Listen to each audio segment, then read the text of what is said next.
C'était il y a une semaine, le White Star exultait en remportant le championnat de Division 2. Mais depuis, la nouvelle est tombée. Pas de licence professionnelle, pas de montée en D1, retour au foot amateur. Le White Star pensait pourtant avoir rempli les conditions. La Cour belge d'arbitrage pour le sport le reconnaît elle-même.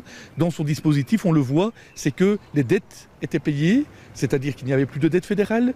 Les créances, les saisies, le White Star y avait fait face. Oui, donc il y avait une solidité dès le départ.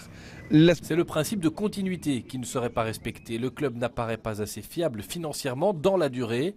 Autre problème, la confirmation qu'il disposera bien d'un stade est tombée un peu tard. Le sponsor ne voulait pas intervenir tant qu'il n'y avait pas de stade. Sans stade, il n'y a pas de club de football. Donc effectivement, c'est quelque chose à analyser et qui a eu d'énormes conséquences dramatiques, j'emploie le mot dramatique, pour la constitution du dossier. Si le club ne s'est pas encore positionné officiellement, parents et responsables de l'école de jeunes veulent se joindre à un recours. Les décisions, je pense, cachent d'autres raisons pour lesquelles je m'interroge. Quelles raisons ? Écoutez, j'attends de voir la notification de la commission de recours, mais on peut comprendre que plus d'une personne dans notre commune se sente flouée par cette décision parce que rien n'est objectivé, les chiffres n'ont pas encore été présentés, rien n'a été mis en avant et donc nous sommes très inquiets pour l'avenir de l'école des jeunes.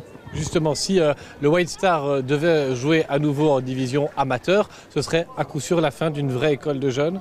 Ce sera en tout cas à coup sûr la fin de jeunes qui joueraient dans un niveau élite, en première ou en deuxième division. Et donc ce seraient des centaines de jeunes qui se retrouveraient à la rue. Le White Star recevra d'ici 10 jours au plus tard les motivations formelles du refus de licence.